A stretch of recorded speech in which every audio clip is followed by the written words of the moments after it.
Hey guys, this is Keith with KJE Aquatics, and as stated in the description, I'm going to be doing an unboxing of plant stock that we just got in today. So, you guys, I'm always early, so I scheduled it for 2:50, just to give me plenty of time. I actually got what I needed done pretty quick, but I don't even know what time it is right now. It's like 2:40 or something like that, but I see Yellow Cyrus. What's happening? JD Fan, thanks for showing up. Actually, I only see one person here. So,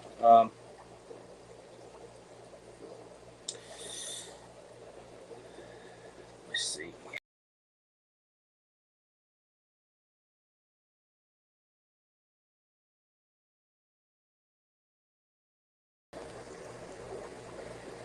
Okay. So, I got 4 people here. Just let me know if you guys hear me fine, just so I know that it's actually working.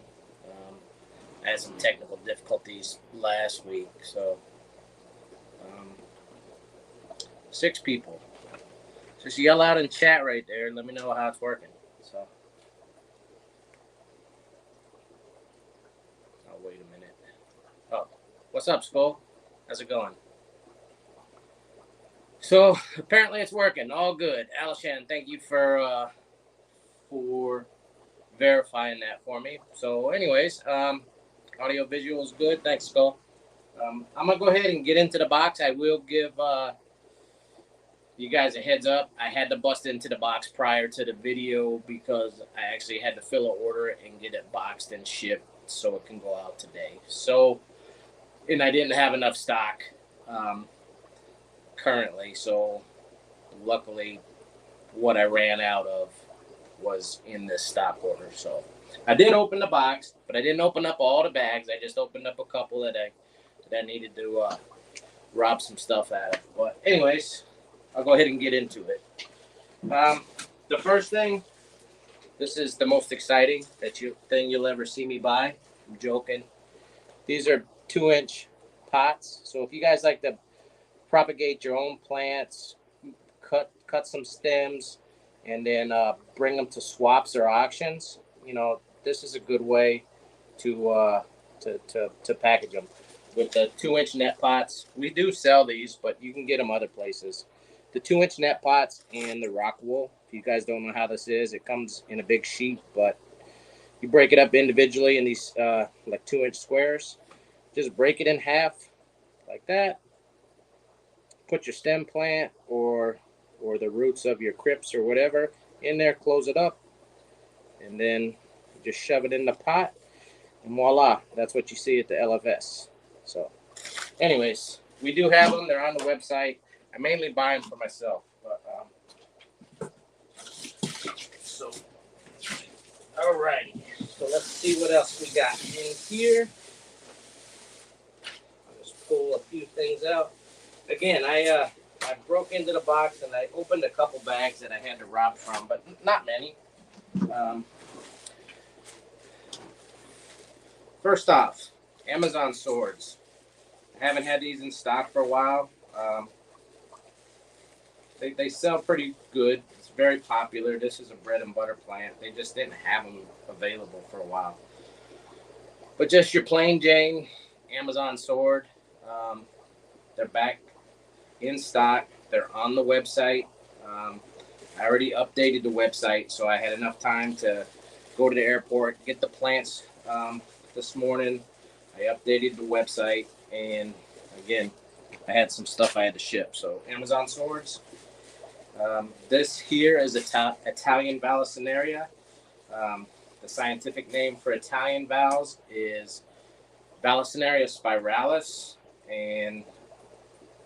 but it's not corkscrew. Italian val grows straight as can be. So these are Italian Bassleer, also known as Bassleer spiralis. Got a nice good clump in here. These are nice and green, nice healthy color shade of green. So Italian vowels.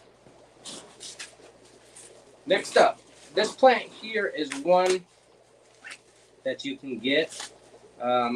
You can get at your garden center, your place where you buy house plants. What's up, Erskine? But we buy this plant at the nursery because it's popular to grow immersed. So you grow this out of the top of your tank. Do not fully submerge this. This I bought. The common name for these are arrowheads. It's a Sigonium species. The exact variant, I get different ones. So, and I'm not real familiar with all the different types, but they have the basic same leaf shape, all the same needs. You just need minimal light, not dark, but stick it in the back of your HOB or in the corner of your tank. Just clip. I repurpose like yogurt cups and stuff like that, and then I clip it inside the corner of my tanks. And I put this in there. You can grow it the same as you would bamboo, the same as you would pothos. So arrowheads, these are nice big chunks of arrowhead. Pretty nice pieces. They are on the website. Next up is Anubias. Anubias species, I just ordered assorted. These are sized large. So they're not massive, but I buy them as large and I get what I get. So they're on the website as large. That's Anubias congensis. Again, they're just listed on the website as assorted. This one here I know is Anubias lanceolata. I'm not familiar with all of them, but that, like I said, that's congensis. This one I think is not Nana, but Nankan. And then I believe this is Fraseri or Fraseri, however you want to pronounce it. And same way with that. So these are large pieces of Anubias. So you see that's a broken leaf. Sorry, broken leaf. But nice chunks of the rhizome. Nice healthy looking roots. So these are listed on the website just as assorted. So this bag here is nerite snails. So olive nerites. They didn't used to put them in newspaper. Gonna make sure I don't have any wrapped up, but they started shipping them just in the bags. Nothing special. Just put it in the bag, and then they dampen some newspaper just to keep them moist. We usually ship them with just a tiny bit of water. I know other people will ship. Maybe not so much nerites, but like mystery snails. They'll put them like in a deli cup with wet paper towel, and they ship fine that way. So, but anyways, I'm just gonna show you up close here, olive nerite snails. These are nothing fancy, but it is a nerite snail, so they do really well with different types of algae. Work really good for diatoms, so they're good. You won't even notice them in the tank really. They have a minimal bioload.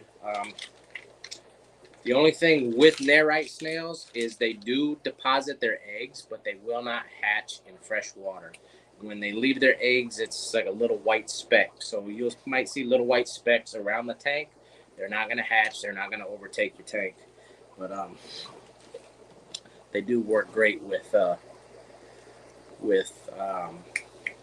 algae. Let me real quick. Alishan asked me how was the swap.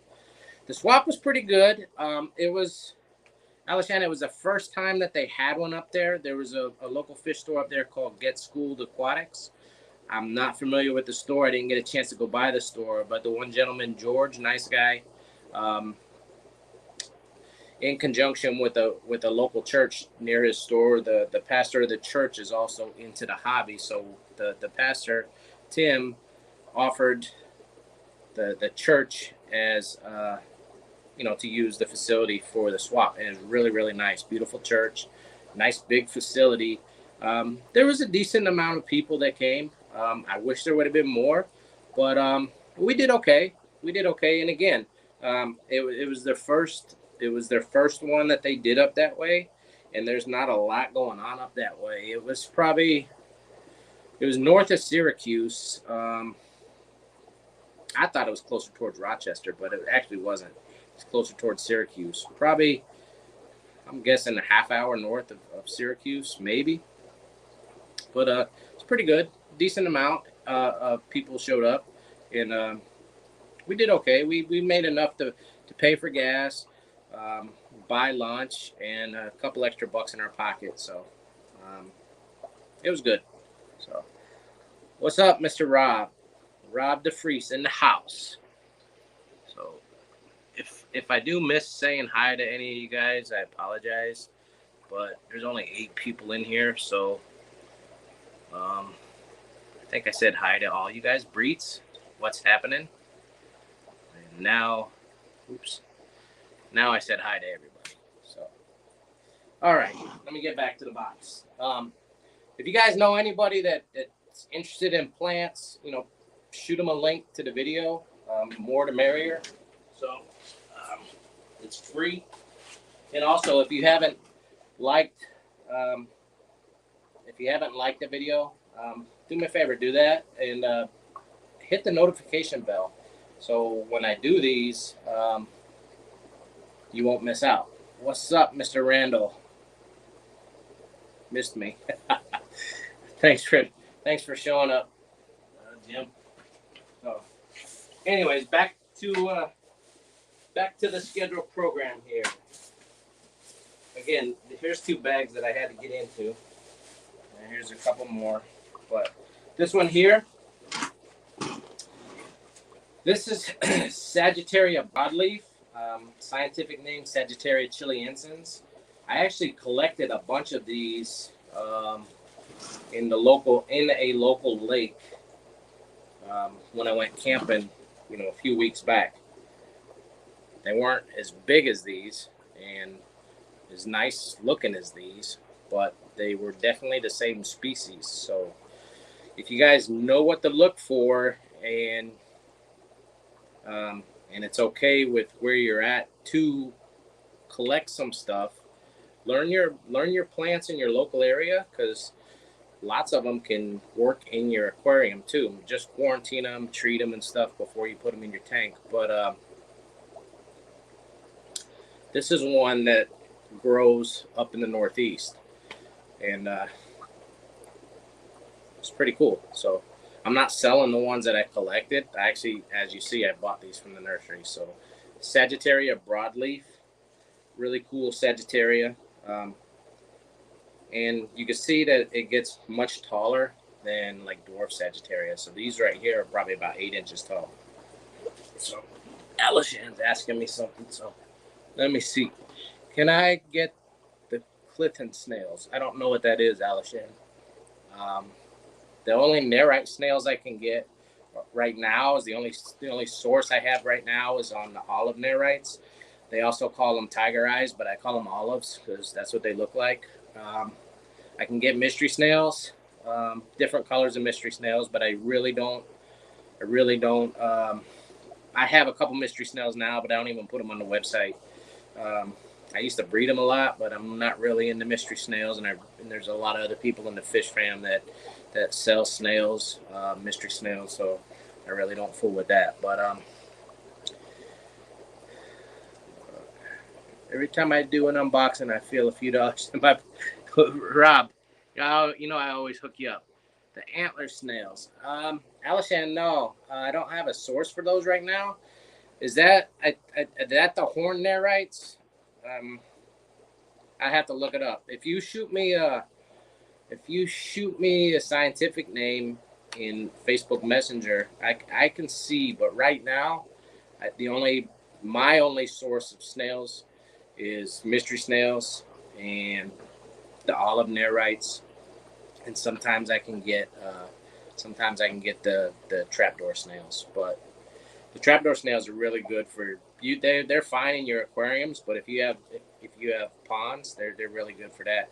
You could actually collect those locally also. If you go into some different ponds and stuff, you'll probably find the trapdoor snails. But anyways, back to the plants. Dwarf water onions. these are really cool. I don't see a lot of other people selling them. I really don't. I rarely see them in any local fish store, but then again, I don't go into a lot of local fish stores anymore. But this is dwarf water onion. It gets its name because of the bulb. It looks like a little onion. And then the plant looks like a chive. If you buy these, don't buy just one because it's going to look stupid. They will grow and propagate, but buy at least 3, plant them about an inch or so apart, and then they'll fill in more and you'll get a nice look. Look on our website, look up the dwarf water onion. I have a picture of what these will flower. And so I have a picture on our website, KJEAquatics.com. You'll see how these will flower. It's very beautiful, nice. For this little skinny plant, you'll get a flower, 2-inch, 3-inch diameter. Really, really nice flower.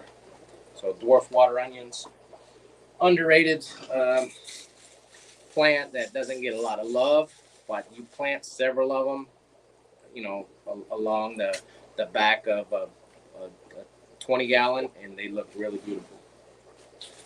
All right, next up is, this is Luigia Cuba. I don't call it Luigia Cuba on the website because I'll tell you a stupid story. I got flagged by PayPal for selling products from Cuba. Can you believe that? I did. I had my account suspended temporarily until I proved what the hell it was, because someone bought, I had it, Luigia Cuba Inclinata. I think that's how you say it. I had on my website listed just like I get it from the nursery. So it's Luigia Cuba Inclinata, something like that. But the person bought it on the website. My transactions, my online, you don't have to have PayPal, but all my money is processed through PayPal. So the word Cuba was in the description of the plant, and my friggin' PayPal account got suspended because I was dealing products from Cuba. Friggin' retarded. So in order to avoid any of that in the future, I took the word Cuba out of the description. So this is on the website. This is Luigia Inclinata. So this is grown immersed, but it converts real easy. I have some outside in the tub right now that's already rooting up fine. It'll get a nice red to it with higher light. So you can't grow this in low light. This is not a low light plant. So if you want low light plants, stick with Java Fern, stick with Anubias, stick with Crips. This needs medium to high light. So, and it looks pretty plain right now, but you get it with the proper light, the correct light, you're going to get a beautiful stem plant. So, yeah, Luigia Cohiba. Yeah, I gave it a different name, but I just took Cuba out of the description. But it was really stupid. I was really pissed off. I called up PayPal and I let them know how mad I was. So, because I do not a lot because I'm not a millionaire, but I have a lot of transactions that go through PayPal, and for them to suspend my account for something as stupid as that, I was irate. So.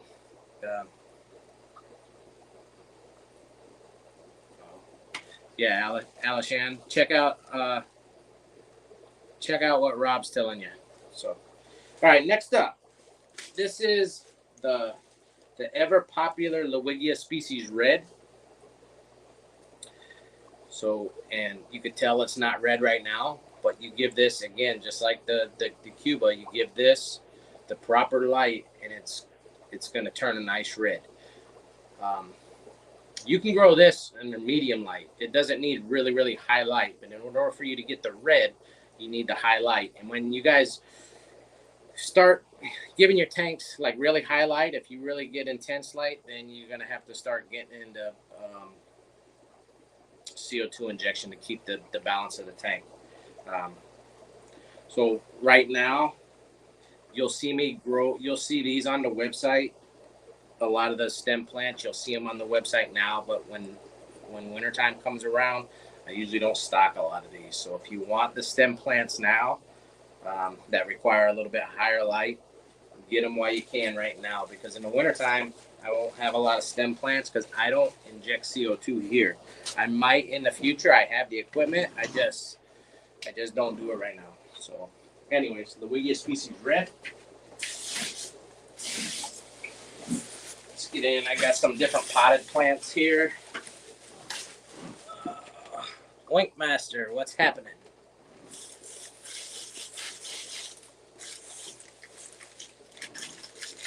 Crinum calamastratum. This is by far my favorite plant in the hobby.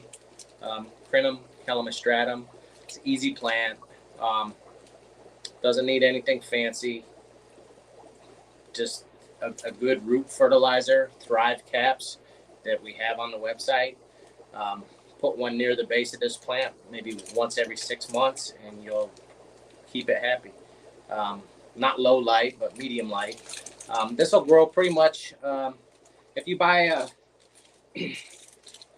a lot of people don't buy them like that anymore. But if you buy a tank kit, you go to the local fish store and buy a tank kit that comes with one of those plastic stock hoods that come on the kit.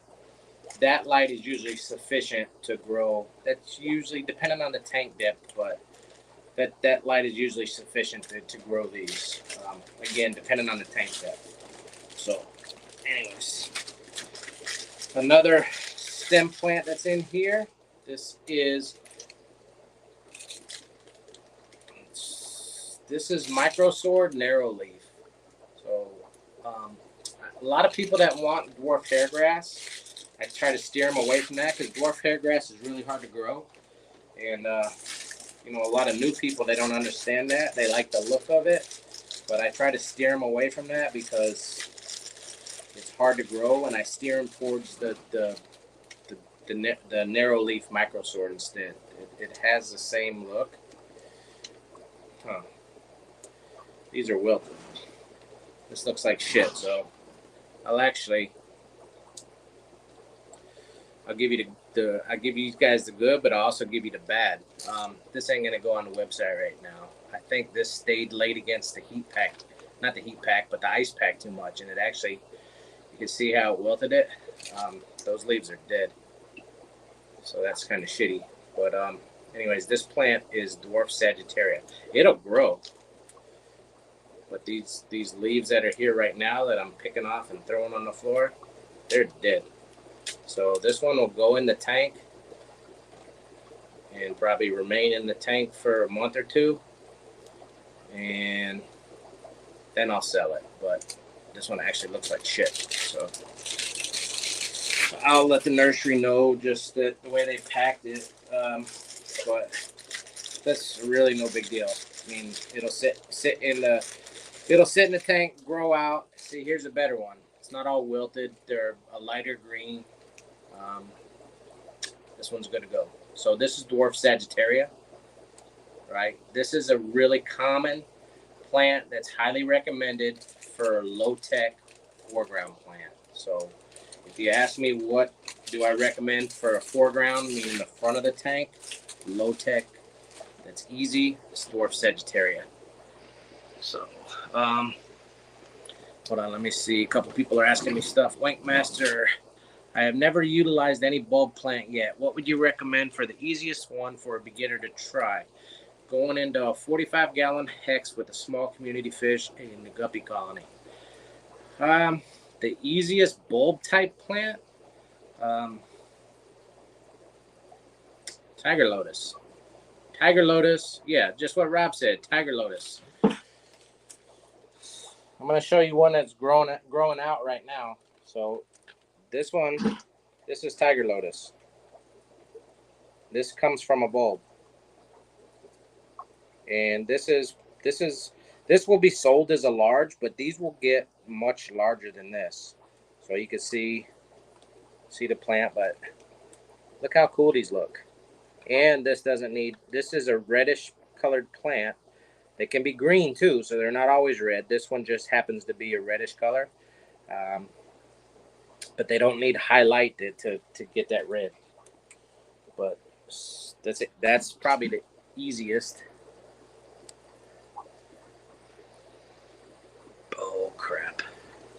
Anyways, that's probably one of the easiest. I have some other bulb plants in this order, and they're already updated on the website, and it's some Aponigettons that I haven't been able to get in a very, very long time. Just to give you a heads up, they are on the website. So let me get back. This is Crinum. All right. So I showed you Dwarf Sagittaria. I showed you the Microsword Narrow Leaf. And there's some potted Anubias in here. And these are assorted too. This one just happens to be Congensis. You can see it. So these are nice Anubias. And I don't have a lot. I already have some in stock, so this is just a restock. So this isn't the only plants that I have, guys. I have a lot of other stuff on the website. Right. Let me get in. Next up is someone asked me this morning. She's actually local. She asked me about water lily. And I actually ordered this one for myself. But you guys know me, I'll sell anything. So I will sell this to you, Christine, if you want it. It's nice chunk, really nice piece of hardy water lily. And I'll show you what the bloom is on this one. This is a lemon chiffon. So that's what the lily flower is going to look like. So this is a lemon chiffon. So if you're interested and you're watching, this is what I got. So just shoot me a message on Facebook and let me know if you want it, because there it is. I only got one of those. So.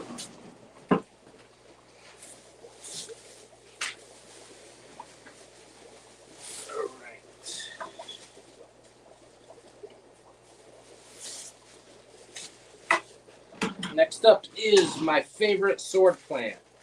This is a red Reuben. I find these to convert the easiest out of any of the sword plants, and these look, in my opinion, the coolest.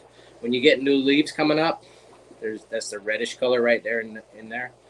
As they grow out, you might get a red hue to the older leaves, but it's usually the new leaves that are popping up that are red.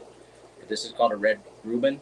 Doesn't get huge compared to like the Amazon sword. Stays a little bit shorter than that. But red Reuben, by far my favorite sword plant. So really like those. This is Luigi Ovalis. Super, super easy plant to do in your tubs. Moderately. It's not difficult if you have the right conditions for your aquarium. You're going to need higher light. But if you want to do some of these in your tubs, again, how I told you, take one of your plastic pots with your rock wool, pot a bunch of this, one bunch, not like a whole bunch, but a bunch in one of these, throw it in your tub, and voila. These will get a beautiful reddish color. Mr. Sunshine does these guys right. They look badass in your ponds and your tubs, and it's a great place for Fry to hang out and hide too. So Luigi Ovalis, I really like the Ovalis. It's beautiful. You get like a variegated leaf too. It's hard to see on the video, but you'll get like a white speck to the leaf. It looks really cool. All right, one of the bulb Aponigettons that I have. This is Aponigetton ovaceus, and these are going to be sold at the moment, and I wrote it on the website under the description. These are bulbs only, so what you're going to get if you order it today is a bulb. The only problem with the bulb is not 100% guaranteed to grow, but the cheapest you're going to ever pay for them is at a bulb. Once these sprout, the price goes up. And then as the plant gets bigger from the bulb, the price goes up. So the cheapest you're going to find them is in its bulb form. This is how I buy them. I usually wait till they sprout to sell them, but I haven't gotten a Aponigettons in a long time, and I've had a lot of people ask me for them. So for a limited time only, I'm selling them as a bulb. But again, once they start to sprout, price goes up, and then I'll change the description. But if you go on the website right now, you'll see that it says sold as a bulb. But this is Aponighetton Ovaceous. Gets really big, really fast. I mean, you don't want to put the Ovaceous in a 5-gallon tank. The Ovaceous, I recommend at least, at minimum, a 20 tall. So, and then it's gonna fill most of that up pretty quick too. So at a minimum, a 20 tall. So not for a 10, not for a 5. All right. Next up, these are nice and big too. This is Crypto Cream species Red. So this is the Crypt Wenti Red, and these are nice big pieces. Crypt Wenti Red, it's pretty good. Super common. It doesn't get like a really dark red color. It gets like a reddish bronze kind of hue, similar to the Crypt Brown. But a little bit more maroon color versus the brown. What was up? Hey, Ron, how's it going? Let me see what Oinkmaster says, and that's a funny name. Thank you both. I'm just beginning to have a few aquatic plants, so I'm still branding. Well, Oinkmaster, we'll help you out. You can find us on Facebook. Sorry for the break in the sentence, chummy fingers. So, yeah, I'm scrolling up, guys, right now. So what Rob said to Oink says most of what I sell, it doesn't require CO2, and that's correct. Some of the stem plants that I have in right now, again, as I mentioned a little while ago, I bring those in for this time of year because I'm growing them outdoors, in tubs outdoors. They do really well, but in the wintertime, when I won't have them in stock really in the wintertime. I'll have some stems like Moneywort and probably Luigia species Red. That one's fairly easy under medium light. It's not going to get a real red color under medium light. It'll stay more to the green side, but it grows and thrives well indoors. But some of the other ones need higher light. So, Tien Aqua, thanks for showing up. Appreciate it. So, this right here, this pillow is Hornwort. This is 20 bunches of Hornwort. I sell the crap out of this. This time of year, a lot of people that are doing tubs and ponds outdoors, this plant is fantastic for your tubs at maintaining water quality. It's a fast grower. It uses up the nitrates in your pond or tub very well. And a lot of people I know that keep tubs outdoors, they're doing it for many reasons, but I know a lot of people breed fish in tubs outdoors this time of year. And this is a fish, this is fry, paradise. This is perfect fry cover for the little fish to get inside and hide to stay away from the bigger fish. Because most fish will eat smaller fish. Not all, but most fish will eat smaller fish. So that's just a fact. So got a lot of Hornwort.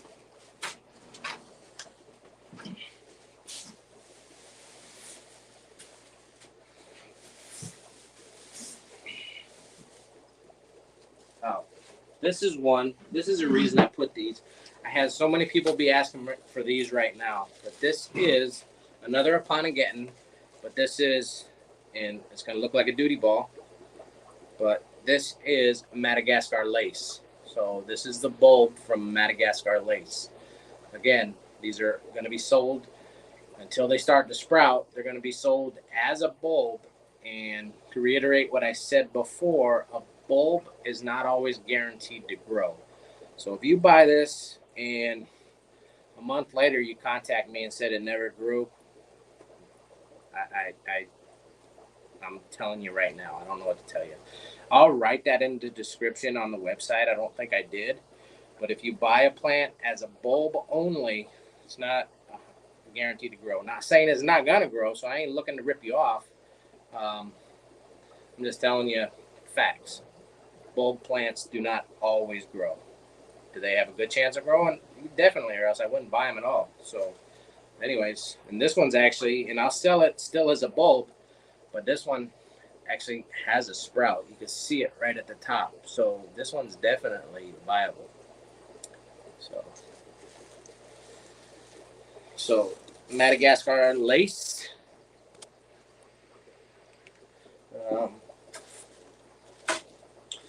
Next up is Moneywort. So this is Bacopa Monera. This is a stem plant that we usually have all year long. Grows great indoors or outdoors. Just needs medium light. The scientific name is Bacopa Monera, something like that.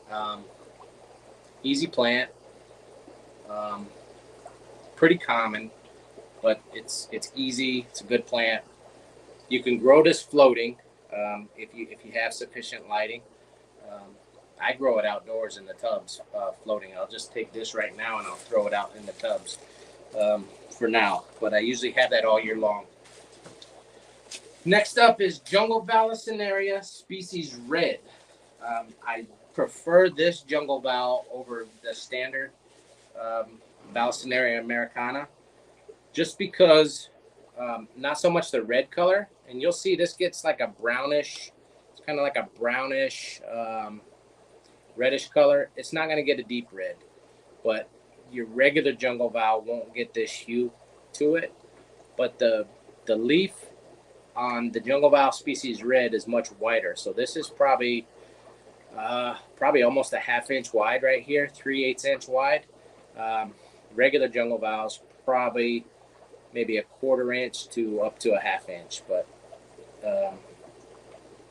this not even a ½ inch, probably a 1/4 inch up to maybe 3/8. But this right here is about 3/8 up to a ½ inch, and it can get wider than that. But Jungle Bassleer species Red, these are really nice. This is another plant you don't want to put in a small tank.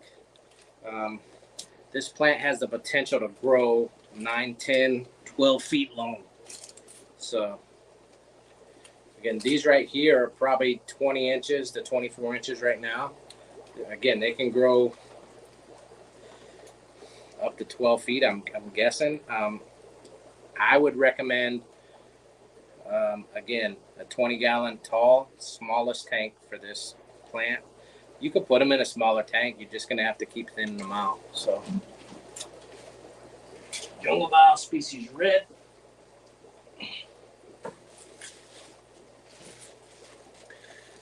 Next up is Kopto Cream Bacetti. I don't have a picture of these on the website, and I noticed that when I uploaded the stock. I'm going to pot these, so these are going to be sold potted, and they're going to be sold 3 plants per pot. So what you're going to get is 1, 2, 3 plants per pot. Okay, so that's how you could see why the price is a little bit more. But this is a very beautiful crypt. I need to get a good picture of it so I can get it on the website. But right now, the inventory is on the website. Don't let not having a pick discourage you from buying it. I really like the Bacetti. The leaf stays smaller than the Wenti, but it's a nice looking plant that's a color other than your standard green. You'll get like a kind of a brownish, reddish hue to the leaf, and you can see the leaves are smaller than a Crypt Wenti. But the Bacetti, not real popular, not real well known. All your local fish stores are going to have Wenti. Crypt Wenti comes in different color variants. You got green, red, brown, which is also sometimes they call it bronze, and then you have the Crypt Pink Flamingo, which we have those in stock too. So the Crypt Pink Flamingo is pretty rare, not rare, but uncommon, and a lot more money, but we have some in stock. So check those out on the website. The Kopto Cream Pink Flamingo. That's a Wenti variant, but that gets a pink color to the leaves. Pretty cool looking.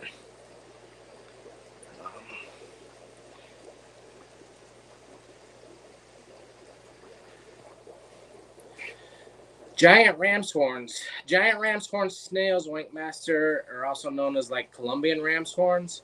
They're not real common in the hobby, and most of the time, if you have those, it's people buy them and trade them. But the giant ram's horns, yes, will eat plants. Your regular ram's horns, the most common everyday ram's horns, are not going to eat plants. But the Colombian ram's horns, they may eat plants. So I don't recommend the Colombian ram's horns for a planted tank. So to answer your question, yeah, if that's what yours are in particular, if they're the Colombian ram's horns, then they're gonna eat your plants. So, but regular ram's horns won't. So, all right, I'm almost done, guys. So I got this. Got some more bulbs there.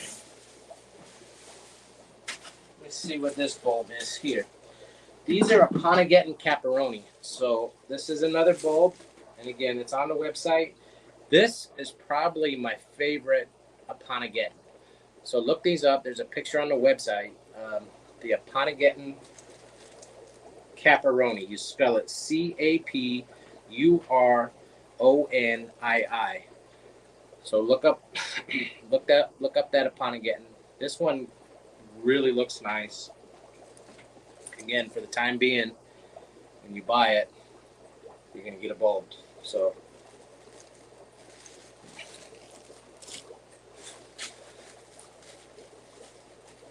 this is the ever popular red root floaters. I buy these by weight, so they sell these. This is a half a pound, so that's how I buy them. But very popular floating plant. Does really well indoors or out. When you have it inside, it's going to need pretty good light, but they call it the red roots because that's exactly what color the roots are. And these roots will get longer than this, but this is also going to produce a really cool little tiny white flower when they're really happy. You'll get a nice little white flower with these. When you buy the red root floaters, the portion size you're going to get is a small handful. So when you see the price, you're going to get like a small handful like that. So that's the portion size how we ship them out. It's a great, easy floating plant, easy to control, looks good versus crappy old duckweed. Duckweed sucks, but duckweed actually works really well for your tank, even though it's ugly. But if you keep goldfish love to eat duckweed. So don't be scared to throw it in your goldfish tank or tubs. But next up is another Luigia species, and this one's actually endemic to the northeast. This is Luigia palustris. So look this one up. This is one you might be able to find in some of your local waterways. You can Google to see if it's in your state, but this is Luigia palustris, a nice, easy Luigia species. There's a ton of Luigia species, a lot more than what we stock.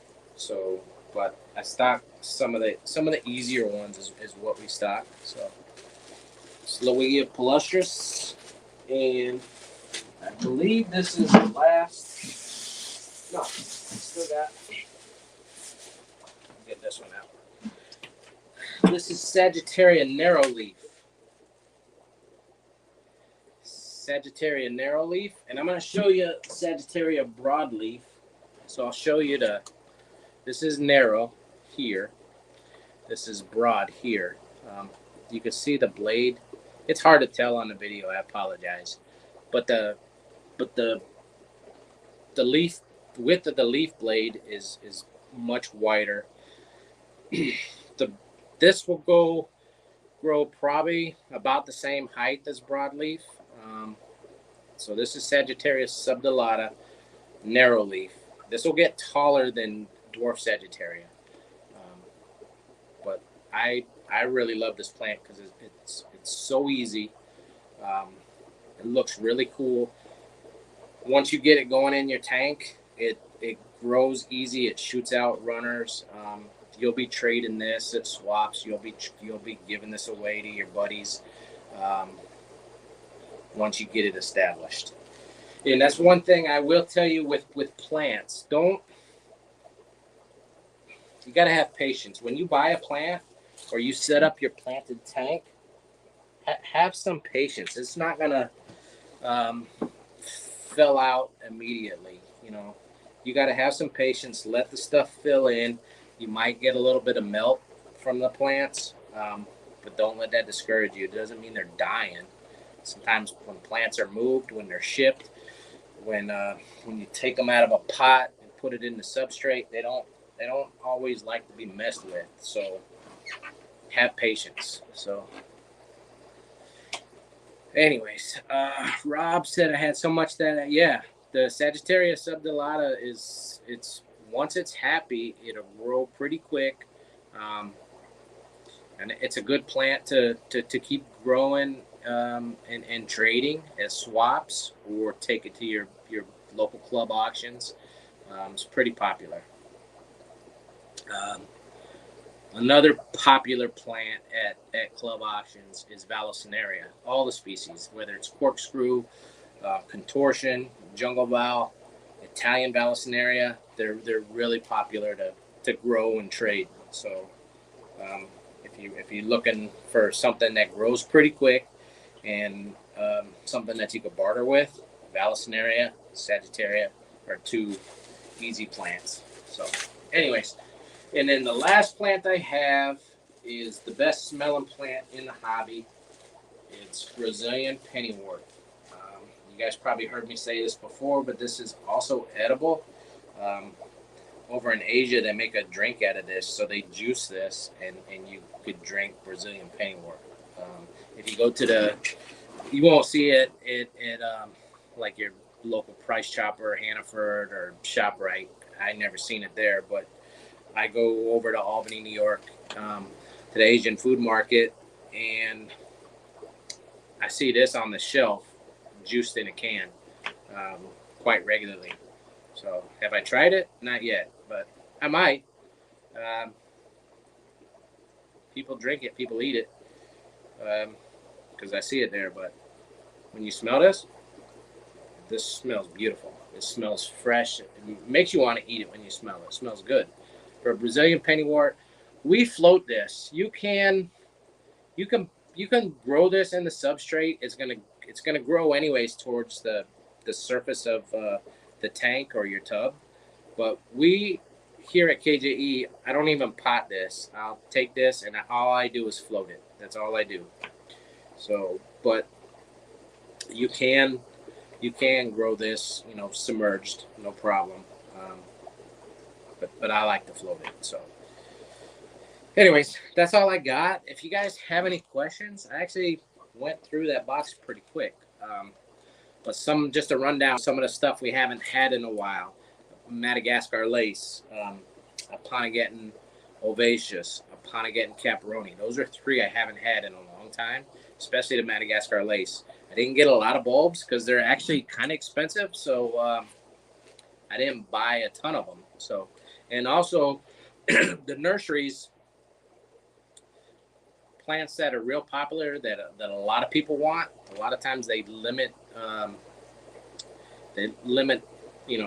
the sellers, me, on quantities you can get. So I can't always get the amount that I want. If I order 50 of them, they might send me 15.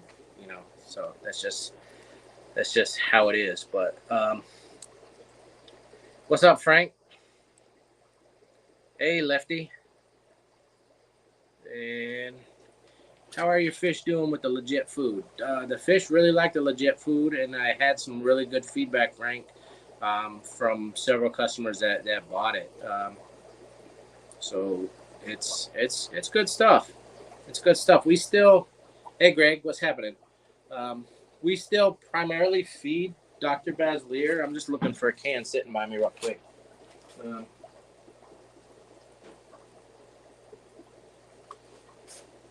I primarily feed Dr. Bassleer in the different varieties. If you go on our website, kjeaquatics.com, check out under fish food, under Dr. Bassleer, you'll see a multitude of different formulas. This one here is just Dr. Bassleer Green. This is the large pellet, but don't let that scare you away, because the way Dr. Bassleer sizes their pellets, they're actually small. But the large, you ain't gonna be able to see that, but the large is about 1 millimeter. So we feed a lot of large, and we feed a lot of medium, and medium is a 0.5 millimeter. So actually, mostly with the fish that I keep mostly smaller live bears. I feed mostly the medium, so 0.5 millimeter, and then we feed. This is probably, if this ain't the best, this is in the top 5. It's hard to read it. Again, if this isn't the best, this is in probably the top 5 fry food for all species, regardless of what they are, fresh or salt. If you're breeding fish, this is an excellent food. I know a lot of people feed baby brine shrimp, but when you start to switch them over, if you're feeding baby brine, mix it up. Start feeding them this too. Some of the really, really small fish, like some of the killifish and stuff, it's just going to be too big, obviously. The little newborn white cloud minnows and stuff, you're going to need really infofuria. I can't even say that right. Green water, vinegar eels, and whatnot when they're really, really small. But once they start to get a little bit bigger, I breed mostly live bears, so they come out right out of the chute. This is great for them. So, what's up, Eduardo? Greg says he's loving his American sponge plant. I told you it's probably one of my favorite pond plants or tub plants. I prefer the sponge plant over water hyacinth all day long. I didn't even bring in a lot of water hyacinth this year. I sell the crap out of it, but I try to push the sponge plant more because I think it's a cooler looking plant versus water hyacinth. Water hyacinth to me does great. It's great. Produces a cool looking flower every now and then, but it's just like giant duckweed to me. It's my personal view. Water hyacinth is like giant duckweed, and you gotta thin it out. I really hate water hyacinth. And water hyacinth is, in a lot of states, you can't. It's illegal. So a little over a month still around. No. Oh. What's up, Mateo? Liquid Zoo in the house. Thanks for joining, guys. Again, if you have any other questions on the plants that we got in or anything about KJE, next swap. If Rob, you still in here, you can maybe post a link. But the next swap that we'll be at is August 13th in Schenectady. I don't have the exact address. It's hosted by the Upstate New York Killifish Association. Don't let that scare you off. It's an all species, all everything fish swap. So KJE will be there. I know Michael Skernick from Michael's Fish Room will be there. I know Brienne and the rest of the Feral clan are going to be there. which is looking forward to hanging out with those guys. Rob DeFries, I know, is going to be there. I don't think Rob's going to be selling anything, but you can come out and hang out with Rob, say hi. There's going to be several members of the Fish fam. Rico might come down. I can't remember. There's going to be several people. So even if you're not coming to buy anything, which I hope you do, stop by KJE's table, come by and buy something. But even if you don't, just come out. It's gonna be a good time. Just to hang out. So, the heck with COVID keeping everything shut down. Stuff's opening up now, and then this is hanging out, fish swaps, auctions, going to club events and stuff like that. That's what I really like about the hobby. All the online stuff is it's okay. I'm not saying it's bad. It's okay, but to me, being in the hobby is actually going and hanging out with people. So if you strictly like the online stuff, great. But I gotta go hang out and meet people. So I'm looking forward to this swap coming up, and KJE Aquatics is definitely going to be at the Keystone Clash. That's September, towards the end of September. I forget the exact dates, but you guys should already know it. I know a lot of these people that are here already, or that are in the chat right now, are going to be at the Keystone Clash too. But if you could swing it, come on up to Schenectady to the swap August 13th. If you follow me on Facebook, at facebook.com/KJE Aquatics. I always post where we're going. So I do have the poster, the flyer, the information posted on my page, so you can see the exact address. Also, if you go to the club that is hosting it, it's their Facebook page. You could join it. It's open to the public, but you got to request to join it. But it's Upstate New York Killifish Association. You could find the info there. Also, there's a couple other Facebook groups, Tropical Fish and More. I always post stuff there. Michael's Fish Room has a Facebook group. I post it there. I think I posted a link. Lefty has a group. I think I posted like the flyer, the poster on his group. Fish Fam has a Facebook group. I'll post that there. So, yeah, I always post where we're headed. So hopefully, some of you guys come out, hang out. There we go. Rob posted a link. So, but yeah, come out, hang out. The swap this past Saturday, Alishan asked me how it was. It was pretty good. Rico stopped by. A couple other people came by that I knew. Customers that bought stuff from me, over time online. I finally got to meet some of them face to face. It's pretty cool.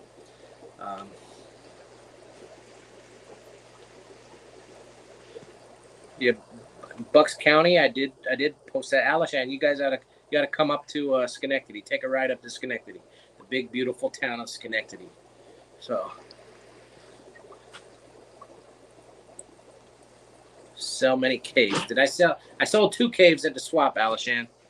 But as far as selling caves online out of the last order, yeah. So far, I sold one, two. Out of that load that I have, I think I sold like 6 or 8 of them already. So yeah, I sell those caves easy, Alishan. Those people tell me to put them on the website. It's a pain in the ass to put them on the website because each one's unique. So I don't even fool with it. I sell them easy through social media, so I don't even fool with it. If I put them on the website, as fast as I uploaded one, I would probably sell it. So it's a pain in the butt. So all right.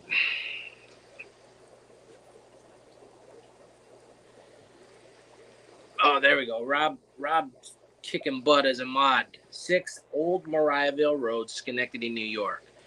So that's August 13th. I forget what time it starts. Man, he just said it. From 11 to 4. If you guys are setting up, if you're a vendor, I know you can be there before 11. And actually, if you're buying stuff, as I'm setting up, if you got to be somewhere later in the day, you can hit me up early while I'm setting up. But I'll definitely be there before 11. I'll probably be there about 9 o'clock. So.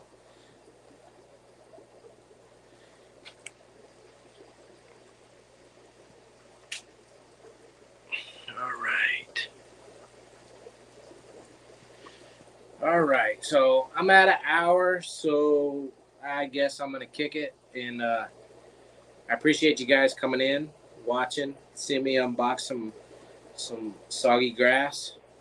I got to go get this stuff wet now. And